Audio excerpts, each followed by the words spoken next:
오늘의 말씀은 진정한 구원은 무엇인가 이렇게 돼서 제목이 나누고 구원의 매뉴얼 이렇게 물음표를 두 개인데 한 개만 넣었어요. 매뉴얼 점점점입니다. 그래서 오늘 부제로는 마음으로 믿고 입으로 시인하는 구원에 대해서 여러분 말씀을 좀 나누고 싶어요. 지난주 마지막 부분이랑 연결되는 주제입니다. 지난주 혹시 기억나세요? 성경 한번 잠깐 볼까요? 이렇게 10장 앞부분에 돌 기억나세요? 부딪힐 돌에 걸렸도다. 누가 걸렸었죠? 네, 이스라엘이 걸렸었어요. 그 어떤 민족보다 하나님께 열심이었던, 그리고 이스라엘이 열심이었던 그 의도가 나쁜 거였나요? 선한 의도였나요? 선한 의도였잖아요. 그렇게 선한 의도를 가지고 있었던 이스라엘이 뭐가 잘못되었는가? 그거에 대해서, 그리고 왜 하나님을 향해서 그 어떤 민족보다 열심이었던 이 이스라엘이 구원에서 넘어졌나? 그것에 대해서 오늘은 이 두 번째, 오늘은 믿음과 구원에 대한 거거든요. 구원에 대한 원리, 또 믿음과 구원이 어떤 관계가 있는가? 그것에 대한 말씀이 오늘의 주제입니다. 같이 한번 말씀을 나누겠습니다. 1절 말씀을 같이 한번 우리 읽어볼게요. 우리 1절 말씀을 같이 읽습니다. 시작! 형제들아, 내 마음에 원하는 바와 하나님께 구하는 바는 이스라엘을 위함이니 곧 그들로 구원을 받게 하리라. 자, 첫 번째는 이제 율법의 마침이요 완성자 되신 예수님에 대해서 말씀을 나눌게요. 첫 번째 이렇게 시작하죠. 뭐라고 시작하죠? 형제들아 이렇게 부르거든요. 형제들이 누구였을까요? 지금 이게 누구한테 쓰고 있죠? 로마 사도 바울이 로마에 있었던 그 교회 그 성도들에게 형제들아 이렇게 부르고 있어요. 그러면서 한 단계 더 나가겠죠. 지금 그 형제들을 말하는 게 아니고 지금 이 말씀을 지금 듣고 있는 누구에게도 부르는 걸까요? 우리에게도 동일하게 부르고 있는 말씀이에요. 진정으로 거듭난 그리스도인을 향해서 사도 바울이 부르고 있는 거예요. 형제들아, 형제자매 이렇게 부르고 있죠. 형제들 잘 들어보십시오. 제가 이스라엘이 자기 의로 구원받으려고 했던 거 있잖아요. 넘어진 거. 그것을 지금 제가 정죄하는 게 아니에요. 지금 연결되고 있어요. 이 주제가.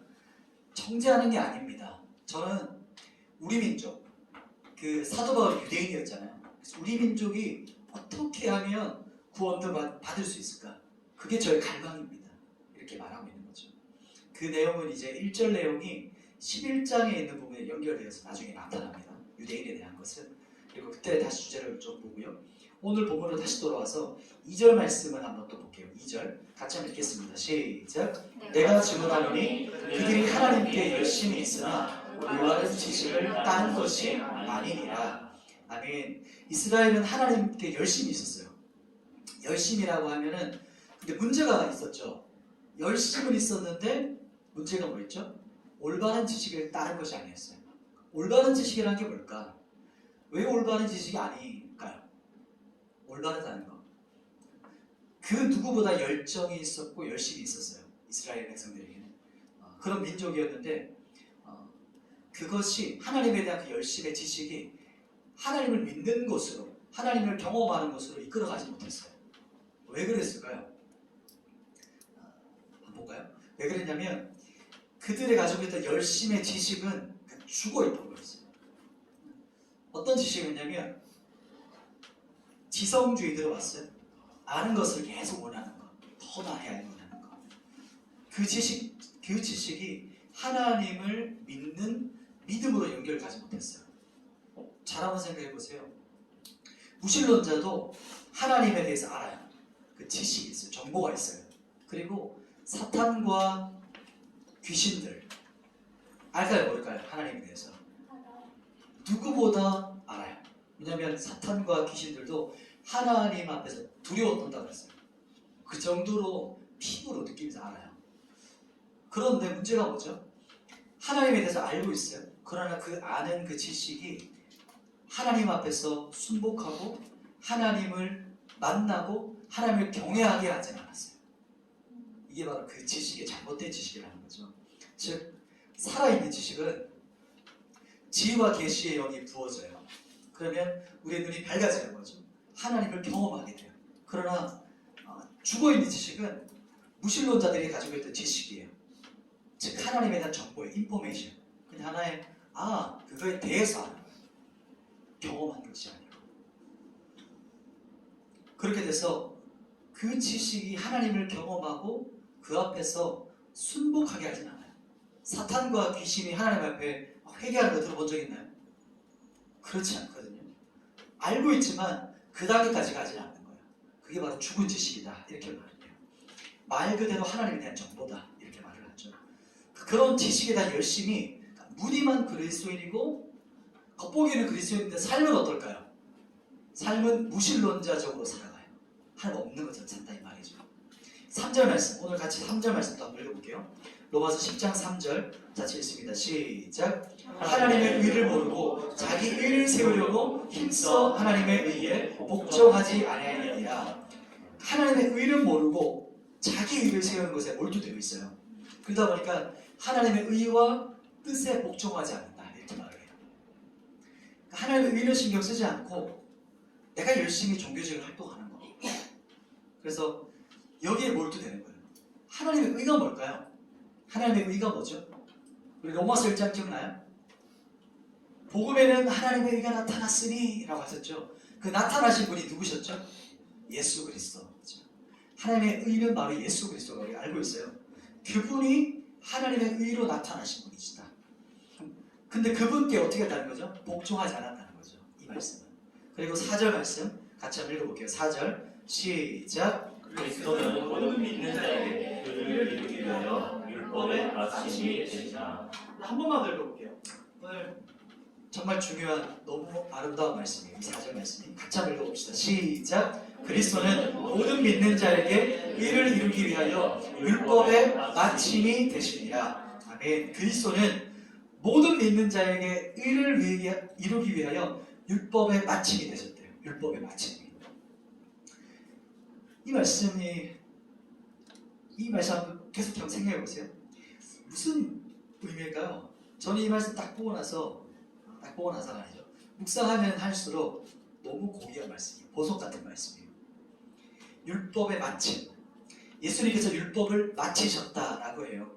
율법을 마치셨다. 즉 뭐냐면 저 손가락 잘 안 보이죠? 손가락이 이렇게 마지막에 이렇게 피로 이렇게 딱 찍는 그런 이미지 잘 안 보일 수 있는데 이렇게 딱 마침표를 찍고 있어요. 저 이미지 딱 보고 자세히 보니까 저도 알겠더라고요. 마쳤다는 의미가 뭐냐면 율법의 의도와 목적을 성취하셨고 완전하게 완성하셨고 그리고 완벽하게 성취하셨다는 뜻이에요. 그러니까 율법이 원하는 것이에요. 율법의 목표가 뭘까요? 율법의 목적이 뭐죠? 율법이 존재하는 이유가 뭐였죠? 예수님 복음서에 보면 이런 질문하는 사람이 나와요. 예수님, 선생님, 율법의 가장 큰 계명이면 뭡니까? 이렇게 물어요. 그때 예수님께서 했던 대답 기억나시나요? 두 가지를 말씀하시거든요.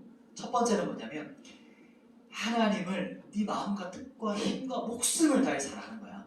그리고 두 번째는 그처럼 내 이웃을 내 몸과 같이 사랑하는 것이야. 이 두 가지를 딱 정리해 주시거든요. 자, 그렇다면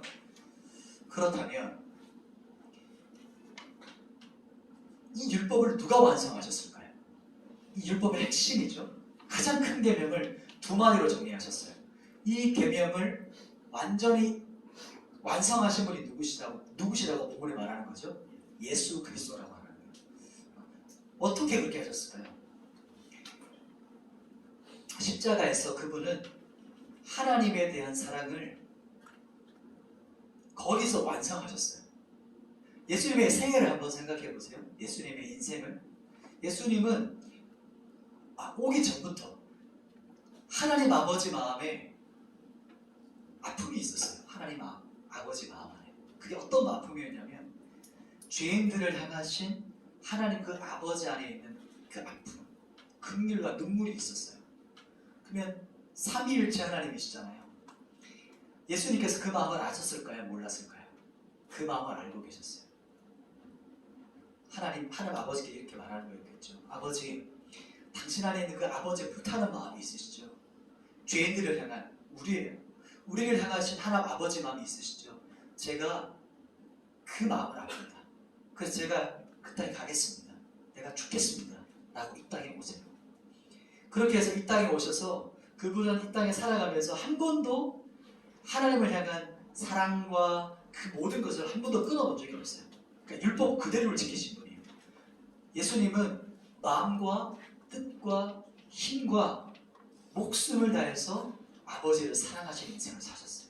그 인생의 마지막 마침표가 어디였을까요? 십자가였어요.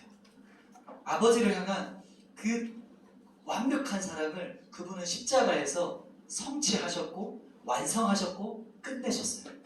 이게 하나님을 향한 아버지의 사랑이었어요. 예수님은 똑같죠? 율법은 두 번째가 뭐였죠? 내 이웃을 내 몸과 같이 사랑하라. 예수님께서 십자가에서 동일하게 우리를 향하신 당신의 사랑을 거기서 완성하셨어요. 어떤 거냐면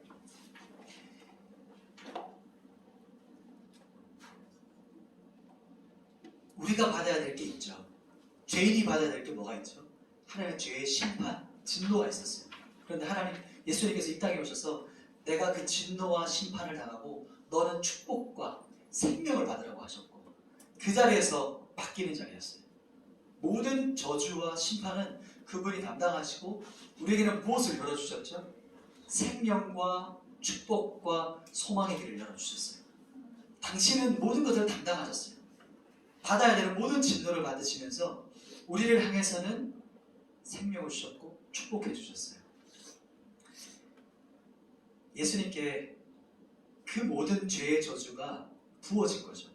아담으로부터 인류의 끝까지 있었던 그 모든 죄가 예수님 안에 다 들어간 거예요. 다 꾸깃꾸깃 들어간 거예요. 그게 담당하셨다는 뜻이거든요.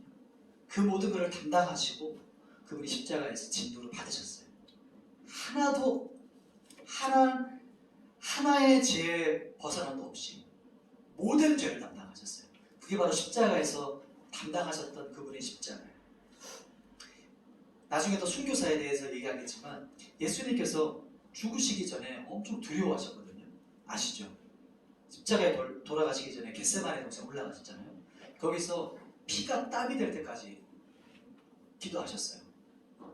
이 자를 내게서 걷어달라고 하거든요. 그럼 죽는 게 공포셨을까요? 예수님 안에?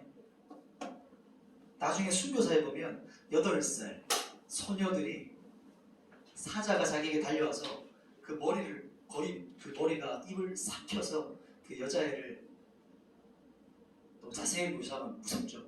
잡아먹을 때까지 어린 양 대신 예수님을 찬양했다는 기록이 나와요. 그 어린 아이들이. 그러면 우리의 주가 되신 예수님은 죽음하면 이렇게 공포스러워하고 순교사였던 이 여자아이 그리고 얼마나 많은 순교자들이 있었어요. 그들은 두려워하지 않거든요. 죽음 앞에서. 이게 무슨 차이죠? 좀 이상하잖아요. 예수님은 죽음에 대한 공포가 아니고 금방도 말씀드렸던 인류가 모든 그 죄를 지금 몸으로 다 겪고 계신 거예요. 경험하시는 거예요. 그러면서 어떻게 되냐면 한 번도 하나님과 끊어진 적이 없었던 하나님으로부터 단절되는 거예요. 끊어져 버리는 거예요. 버린다는 거예요. 그것에 대한 고통, 아픔, 그 안에 있는 그 짓눌림이 예수님 완전히 짓눌렀거든요. 그래서 우리가 당하는 죽음과는 완전히 다른 차원이에요. 그런데 예수님께서는 십자가에서 율법을 마치셨어요. 십자가에서 하나님 향한 사랑의 마침표셨고 우리 인류를 향한 당신에게 죽임을 당하기까지 우리를 향한 사랑이셨어요. 그게 바로 율법의 완성자, 율법의 마침이요, 율법의 성취다라고 말씀하고 있어요. 그래서 그분이 왜 당신은 우리에게는 모든 자에게는 의와 생명과 평강과 기쁨을 주기 원하시면서 당신은 어떤 걸 당하셨냐면 죽임을 당하셨잖아요. 자신을 내어주셨거든요. 근데 기쁨으로 죽임 당하세요. 왜냐하면 우리 지금 여기 있는 한 사람 한 사람을 얻을 기쁨에 갈망에 휩싸여서 십자가의 수치를 기쁨으로 감당하셨다. 이렇게 히브리서 기자가 말해요. 그 부분이 바로 예수님께서 우리의 율법의 마침이시다, 완성자시다 라고 하는 의미입니다. 이 앞부분이 너무 핵심 구절인데 뒤에 또 하나 더 있어요. 오늘 두 가지 주제가 핵심인데 또 한번 좀 더 나가볼게요. 오늘 부분을 조금 더 뒷부분으로 나가보겠습니다. 8절 말씀인데요. 8절 말씀 같이 한번 읽어봅시다. 8절 시작. 그러면 무엇을 말하느냐? 말씀이 내게 가까워 내 입에 있으며 내 마음에 있다 하였으니 곧 우리가 전파하는 믿음의 말씀이라. 아멘. 두 번째는 진정한 구원이 뭔가에 대한 거예요. 우리가 구원받았다, 너 구원받았어? 교회에서 엄청 자주 쓰는 말이잖아요. 구원에 대한 거. 이게 무슨 의미냐는 거죠. 또 원리가 어떻게 되고, 또 성경에서 오늘 특별히 10장 말씀에 그 전도할 때 엄청 자주 쓰는 말이거든요. 사역리라든지 거의 대부분의 전도지에 핵심적으로 있는 구절이 이 10장에 있는 구절, 9절, 10절 이 부분이에요. 그러면 말씀이 방금 읽었던 말씀에 보면 말씀이 네 입에 가까워 마음에 있다? 그 의미가 뭐냐면 9절 말씀 한번 더 보죠. 그 다음 절 9절 말씀 같이 읽겠습니다. 시작. 내가 만일 내 입으로 예수를 주로 시인하며 또 하나님께서 그를 죽은 자 가운데서 살리신 것을 내 마음에 믿으면 구원을 받으리라. 아멘. 구원을 받는다 이렇게 말씀했어요. 어떻게 해요? 어떻게 구원받죠? 입으로 예수를 주라 시인하고 그리고 하나님께서 예수님을 죽은 자 가운데서 다시 살리신 복음, 이 복음을 마음으로 믿으면 구원을 받는다 이렇게 말을 했어요. 그죠? 8절 9절에서 이 두 가지가 핵심이에요. 두 가지가 첫 번째는 보면 앞에 이제 있죠. PPT에 첫 번째는 예수님을 주로 시인하는 것이고 두 번째는 부활을 마음에 믿는 거예요. 이것이 두 가지 핵심 키워드인데 그렇다면 오늘의 가장 핵심 이제 10절 말씀 이 두 번째 주제의 가장 핵심절은 10절이거든요. 10절 말씀은 아마 거의 다 암송하고 있을 거예요. 10절 같이 한번 10절 말씀도 같이 읽어보십시다. 시작. 사람이 마음으로 믿어 의에 이르고 입으로 시인하여 구원에 이르느니라. 아멘. 10절 말씀이 이렇게 말합니다. 사람이 마음으로 믿어 의에 이르고 입으로 시인하여 구원에 이른다. 첫 번째는 마음으로 믿는 것은 믿음이 어디라고 하죠? 장소라고 말을 했어요. 두 번째 그러면 입으로 시인한다는 것은 뭐죠? 자신의 믿음을 고백하는 기간이에요. 진정으로 구원받는다. 진정한 구원은 이 두 가지가 동시에 일어나는 거예요. 함께 일어나는 거예요. 진정으로 거듭나게 되어서 하나님께서 예수님이 십자가에 죽으시고 그 십자가의 복음, 부활하신 그 복음을 그리고 그 복음 때문에 내가 죄인된 내가 구원받았다. 내 죄가 씻겨졌다. 라는 용서받은 그 믿음이 내 마음에 어떻게 될까요? 부어져요. 첫 번째가요. 이 두 가지를 조금 더 풀어 설명하는 이런 거예요. 하나님께서 예수님을 십자가에 죽으셨던 그 복음이 내가 용서받았다. 이것이 마음에 믿어져요. 마음에 부어진다고 해요. 이 믿음이. 그리고 나서 두 번째는 이 믿음이 있다는 것을 우리가 고백하면서 내 안에 있는 믿음을 증거하는 거예요. 증명하는 거예요. 이 두 가지. 절대 분리되지 않는 거죠. 그런데 이것을 기계적으로 매뉴얼화 시키면 그때부터 문제가 생겨요. 매뉴얼이란 말 알죠? 매뉴얼은 나쁜 것은 아니지만 복음을 가지고 구원받는 것을 가지고 기계적으로 따라하는 거 그때 문제가 생깁니다. 자 이런 거 예를 들면 예수님 믿으십시오. 이 복음에 대해서 전했어요. 그리고 그러면 우리 형제님 마음에 믿으세요? 네 믿습니다. 자 그러면 저를 따라하세요. 예수님 나의 주인이십니다. 예수님 나의 구원자이십니다. 이렇게 하면 막 박수를 쳐줘요. 이제 형제님 구원 받으셨다고. 끝난 걸까요? 사도 바울이 이렇게 하라고 이 구원에 대한 이르는 방법, 구원에 대한 방법을 이렇게 설명했을까요? 간단하게 마음으로 믿는 거, 입술로 고백하는 거, 이 두 가지를 설명해 준 걸까요? 그렇지 않아요. 이 말씀은요, 반드시 이 로마서가 쓰여졌을 때가 언제였죠? 지금이 아니잖아요, 그죠? 한참 전이잖아요. 그렇기 때문에 이 로마서 편지가 쓰여졌던 그 당시의 상황을 정확하게 알아야 돼요. 즉 로마로부터 핍박받았던 그리스도인들 그 마지막 구절을 함께 보고 이 마지막 풀어가도록 하겠습니다. 이제 우리 13절 오늘 우리 본문의 마지막 절이죠. 13절에 뭐라고 말씀하는가 한번 같이 읽어보도록 하겠습니다. 시작. 누구든지 주의 이름을 부르는 자는 구원을 받으리라. 아멘. 마지막 절이 이제 핵심 키워드예요. 13절 이렇게 말하죠. 누구든지 구원은 모든 사람에게 열려있다 이렇게 말을 합니다. 누구든지 주의 이름을 부르는 자는 구원을 받으리라. 이 구절은요, 요엘서, 구약의 요엘서를 인용한 말씀이에요. 요엘서의 말씀이 어떻게 나오냐면 이렇게 나옵니다. 앞부분만 제가 적었는데요. 한번 읽어볼까요? 요엘서 2장 32절 앞부분 말씀을 같이 한번 읽어보십시다. 앞에 보시면 있어요. 자, 시작. 누구든지 여호와의 이름을 부르는 자는 구원을 얻으리니. 아멘. 요 말씀이랑 13절 말씀이 뭐가 좀 차이가 나죠? 누구든지, 요엘서는 누구든지 여호와 이름이고 로마서는 어떻게 나옵니까? 주의 이름이라 나오잖아요. 그러면 바뀐 걸까요? 의미가 바뀐 걸까요? 의미가 달라진 걸까요? 그렇지 않죠. 왜냐하면 여호와가 곧 누구실까요? 여호와가 곧 그죠, 주가 되시는 거예요. 주라는 것은요, 로드를 말해요. 로드. 이 로드는 소문자로 그냥 하나의 주인들 중에 여러 주인이 아니고 대문자로 로드예요. 여러 주인 중에 하나의 주가 아니라 오직 유일한 왕이신 황제, 그때 황제의 표현을 큐리오스라고 썼거든요. 황제이시고 왕이시며 주님이 되신 그분을 바로 이 주다 이렇게 말해요. 큐리오스라고 표현해요. 그런데 이 주의 이름을 부르면 왜 구원을 받죠? 주의 이름을 부르는데 왜 구원을 받죠? 왜 이렇게 해석을 했을까요? 주는 뭐라고 했죠? 앞에 보면 헬라어 큐리오스라고 하거든요. 큐리오스. 이 단어를 잘 기억해 보세요. 로마의 네로 황제 전의 황제가 이제 칼리큘라라는 황제였어요. 이 황제가 왜 의미가 있냐면 이 황제 때부터 자신을 이제 신격화하기 시작해요. 그래서 신전을 만들고 거기에다 자기 신전을 만들어서 본격적으로 황제 숭배 사상을 시작했던 황제였습니다. 그리고 그 다음 황제가 로마의 네로 황제거든요. 그래서 우리가 지금 보고 있는 이 로마서는 네로 황제 시대의 배경으로 쓰여진 성경이에요. 황제만을 뭐라고 불렀냐면 그 당시에 큐리오스라고 불렀어요. 황제만. 그래서 황제 숭배 사상을 이제 계속해서 이후부터 계속 일어나거든요.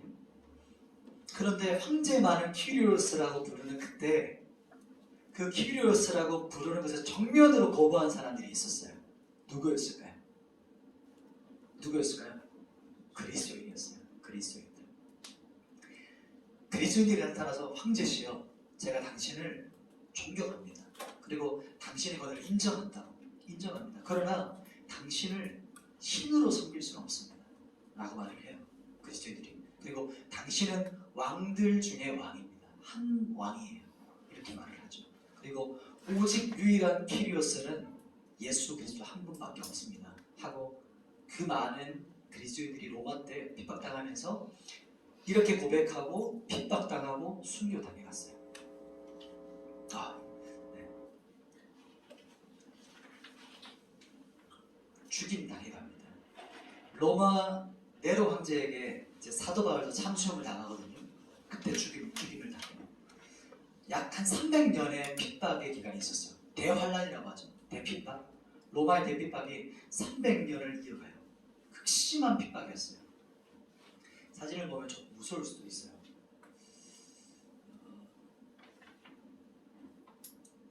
이 부분을 좀 더 설명하고 싶은데요. 네로 그리고 이 도미티안 황제를 이어지는 10대 박해 들어보셨죠? 로마 시대 때 우리 기독교를 향한 10대 박해. 극심한 핍박과 박해의 역사가 교회사예요. 교회사. 사탄은요 기독교를 완전히 파괴하고 완전히 그냥 말살시키기 위해서 이때부터 그 전부터 있었지만 극심하게 활동했던 거죠. 이때 그렇게 극심한 핍박, 어떻게 죽었냐면 불태워 죽는 건 기본이었어요. 그리고 피부가 벗겨져 죽고 기름에 튀어서 죽이시고 사지가 찢겨 죽고 참수형 당해 죽고 제가 말로 표현할 수 없을 만큼의 죽음을 당했어요. 그렇게 순교를 당합니다. 왜 그랬을까요? 왜냐하면 예수님을 뭐라고 불렀기 때문일까요? 큐리오스라고 고백했기 때문이었어요. 예수님을 마음으로 믿는 자들은 예수님을 주님, 키리오스라고 시인하지 않을 수 없었어요. 그리고 그냥 마음으로 믿고 말은 그냥 키리오스라고 안 해도 되잖아요. 그게 됩니까? 그 당시에는 그게 불가능한 사람이에요. 그게 그리스도인이었어요. 자신 안에 있는 그 마음과 입술의 고백이 나누어질 수 없는 사람이 바로 그리스도인이에요. 우리 한국교회에서도 마찬가지예요. 우리 한국교회도 순교의 역사가 있거든요. 그리고 터털리안이라는 초대 교부가 그렇게 말을 해요. 이런 잠깐만 이렇게 사진을 보면 이런 어떤 잘 안 보이죠? 뭐냐면 지금 옆에다가 로마의 가로수에다가 그리스도인들을 십자가에 달아서 화형시켜 죽이고 참수하고 이런 모습이에요. 또 한 가지는 지금 네로 황제가 죽이라는 명령을 하고 있는, 지금 가로등으로 쓰고 있는 거예요. 그리스도인을 밤에 불 붙여서 화형해서 로마의 길을 밝혔다 이렇게 말해요. 그리고 이걸 많이 들어보셨죠? 즉 사자, 이제 굶주린 사자를 풀어요. 맹수들을. 그렇게 해서 이렇게 기독교인들을 이렇게 무리지어서 놀이게 해요. 일부러 어린아이부터 장년이까지 그 모습을 이제 상징. 이 그림이 참 유명한 그림이에요. 이분이 아마 터툴리안이거나 초대 교부의 모습을 상징적으로 보여주는 그림 사진입니다. 터툴리안이라는 초대 교부 이렇게 말해요. 순교자의 피가 교회의 씨앗이다 이렇게 말을 하거든요. 진짜 교회사는 신비로워요. 교회사. 우리 원보영 중심 앞에 빨간색 책 있죠? 그거 한번 쫙 들어봐 주세요. 이렇게 뭐라고 적혔죠? 제목. 존 폭스의 순교자. 존 폭스의 순교사예요. 제가 들고 나온 날 깜빡했는데 저게 바로 순교의 역사만 예루살렘 때부터 쫙 적어놓은 책이에요. 꼭 한번 추천드려요. 읽으면 몇 장 안 넘어가서 우리 마음에 뜨거운 마음, 믿음이 일어나고 눈물도 나고 이렇게 믿었었구나 라는 것을 볼 수가 있어요. 교회사가 신비롭다고 했죠. 왜냐하면 핍박이 강해질수록 교회는 더욱더 든든하게 세워져 갔어요. 로마 때 300년이 넘는 핍박을 당했다고 했잖아요. 그런데 수백 년의 핍박을 받고도 믿음을 버리지 않았어요. 오히려 카타콤에 들어가서 믿음을, 순교를 지켰거든요. 그리고 오히려 교회는 부흥을 해서 로마에게 300년을 견디고 나와서 오히려 로마 제국을 복음으로 정복했어요. 기독교가. 중국도 마찬가지였어요. 중국 교회사도 보면요, 그 공산주의와 마오쩌둥 그때 핍박이 있었거든요. 그래서 중국에 있던 모든 선교사님들이 다 추방당했어요. 그래서 세계 교회는 이제 중국 교회는 끝났다, 이제 끝이 났다라고 생각을 했는데 이 중국에 있는 그리스도인들이 다 지하로 들어갔어요. 가정교회로. 그리고 나서 이제 오픈된 적이 있잖아요. 이제 교회가 이 중국이 조금 이제 이제 외국에 오픈되는 상황이 있었어요. 그때 실제 뚜껑이 열렸는데 그리스도인이 몇 명으로 추산됐을까요? 1억 명으로 추산을 해요. 1억 명. 끝났을 거라고 생각했는데 최하 6천만이라고 봐요. 우리나라가 5천에서 6천만이잖아요. 우리나라 인구보다 더 많은 그리스도인들이 부흥을 해요. 로마 교회 때, 그 중국 교회를 오히려 부흥했습니다. 그래서 지금은요, 오히려 지금은 이제 사탄이 전략을 바꿨다라고 봐요. 왜냐하면 예전에는 핍박이었잖아요. 근데 이제 핍박이 아니라 축복이에요. 그리고 지금은, 옛날에는 가난이었거든요. 그리스도인은 꼭 가난한 사람이었어요. 핍박받는 사람이었고, 가난이 아니라 풍요예요. 그리고 그리스도인이 된다는 것은 하나의 그냥 클럽에 들어가는 것으로 만들어버려요. 등록해서 회비 내는 거. 헬라 문화가 이 당시에, 로마도 헬라 문화잖아요. 그래서 로마 당시에 어떻게 핍박이 어떻게 타락해서 갔냐면 하나의 강당 문화예요. 그냥 예배 의식에 참여하는 것으로, 종교 의식에 참여하는 것으로 타락시켜가요. 그래서 사탄의 이 전략이 어느 정도 통하고 있어요.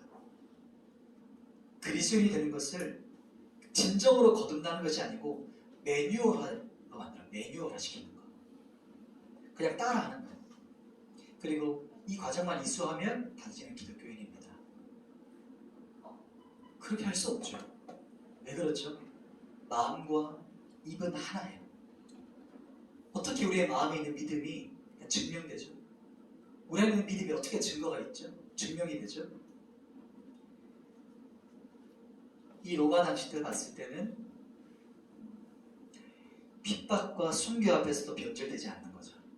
이 로마 당시 때 이 10장이 적혔던 배경은. 또 한 가지 지금은 어떻죠? 지금 이 시대를 살아가는 우리에게는 어떻죠?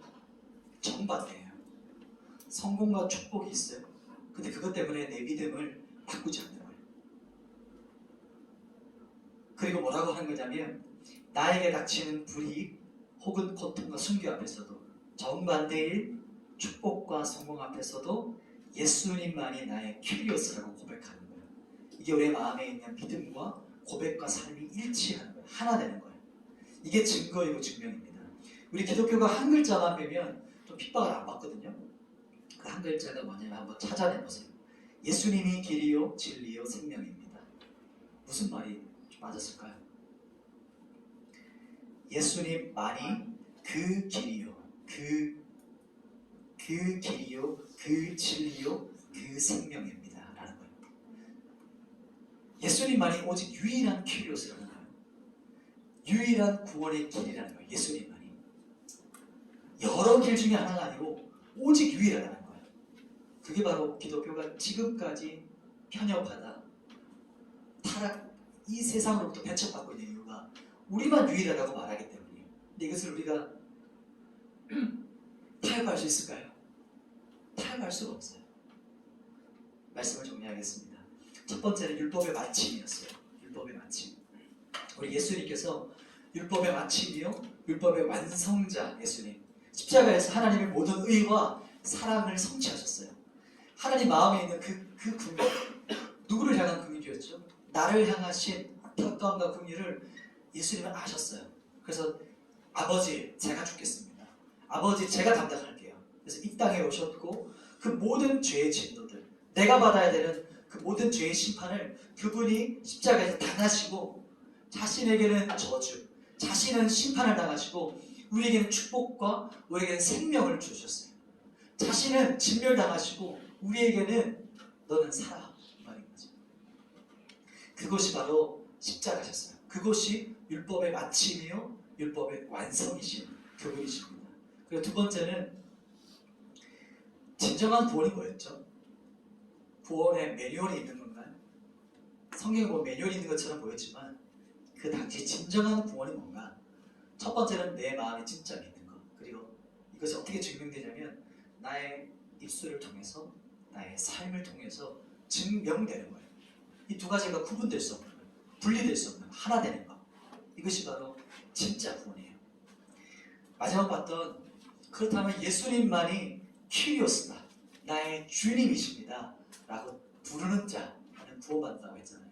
그 뜻은 교회사를 보면 알죠. 순교사를 보면 알죠. 핍박과 순교를 통해서 지금 나에게까지 지금 앉아있는 우리에게까지 왔어요. 우리 한반도 당에도 그렇게 그 대동강을 통해서 왔을 때 그 강 앞에서 참수를 당했거든요. 박준선이라는 사람에게 성경 한 권을 주고 선교사님들이 죽으셨어요. 그 피가 뿌려져서 이 땅에 첫 복음이 심겨졌어요. 그래서 지금 이 한반도 전역에 기독교인이 가득하잖아요. 그 피를 통해서 지금 여기 있는 사람들에게 전해져 왔던 복음은 피를 통해서 우리에게 왔어요. 그런 것처럼 이 복음의 역사를 사탄은 끝까지 방해했어요. 그래서 최근까지도 무조건 핍박과 순교였는데 그럴수록 교회는 어떻게 됐을까요? 더욱더 붕괴해요. 더욱더 확장해요. 더욱더 견고해져요. 최근 들어서는 이렇게 사람들이 봐요. 사탄의 전략을 바꿨다. 오히려 핍박과 고난과 순교가 아니라 풍요와 성공과 또 이런 어떤 전략을 바꿨다는 거예요. 그래서 매뉴얼화 시켜요. 사탄은. 교회 안에서 그렇게 바꿔가요. 그래서 교회를 클럽처럼 만드는 거예요. 진정으로 거듭나지 않아도 따라해. 자, 마음이 중요한 거야. 마음이 중요한 거야. 입으로 혹은 우리가 삶으로 증명되지 않아도 네 마음이 중요한 거야. 라고 하는 교묘하게 변질시켜요. 그때와 지금의 결정적인 차이점이에요. 그래서 직장에서 사회에서 우리가 좀 불편하면 예수 안 믿는다고 그냥 한마디 하고 넘어갈 수 있어. 그럴 수도 있지. 삶으로 증명되지 않을 수도 있지. 우리가 실수할 수 있지. 이렇게 라고 변질시켜져 가요. 우리가 여기에 속을 수가 있어요. 우리 기독교는요, 우리 믿음은요, 우리 구원은요, 지금 옆에 있는 사람이랑 나랑 비교하면 안 돼요. 그게 기준이 아니에요. 우리 예언교회에서 예수 잘 믿는 사람이 기준이 아니에요. 무엇이 기준일까요? 성경이 기준이고 예수 그리스도 또 초대교회 때부터 왔던 그 순교사. 그래서 교회사라고 하는 거예요. 역사는 옛날에 대한 이야기가 아니라 그 역사를 통해서 다시 반복하지 않는 거잖아요. 의미가. 그런 걸 통해서 내가 종교 예식에 그냥 참여하는 것으로 내가 구원받은 회원으로 느끼고 있지 않나. 구원을 그냥 티켓팅하는 것처럼 기계화하고 있지 않나. 로마서가 쓰여졌던 그 당시 복음과 지금의 복음이 얼마나 많이 달라져 있어요. 우리가 이걸 분별할 수 있어야 돼요. 성경을 보는 눈이 있어야 되고, 아, 내가 지금 어디 와 있지? 내가 어디에 지금 비교하고 있지? 나는 기준이 어디지? 라고 할 때 언제나 기준점을 다시 성경으로 돌려야 돼요. 옆 친구가 아니고, 아, 내가 볼 때 잘 믿는 그 친구가 기준이 아니고. 그래서 시대가 바뀌면 겉포장이 바뀌는 게 맞아요. 복음이. 근데 겉포장이 바뀌어야지 본질이 바뀌면 안 되거든요. 복음의 본질이. 그 본질이 뭐죠? 예수님만이 유일한 큐리오스이십니다. 예수님만이 나의 유일한 왕이시고 주님이십니다. 그래서 우리가 우리 안에 있는 이 믿음이 우리 입술의 고백을 통해 증거되어지고 우리 청년들의 삶에서 입증되는 거예요. 증거되는 거예요. 증명되는 거예요. 그럴 때 우리가 온전한 그리스도인으로 계속해서 살아가게 돼요. 우리 말씀을 붙잡고 함께 찬양하고 기도했으면 좋겠어요. 우리 수많은 무리들 줄지어라는 찬양인데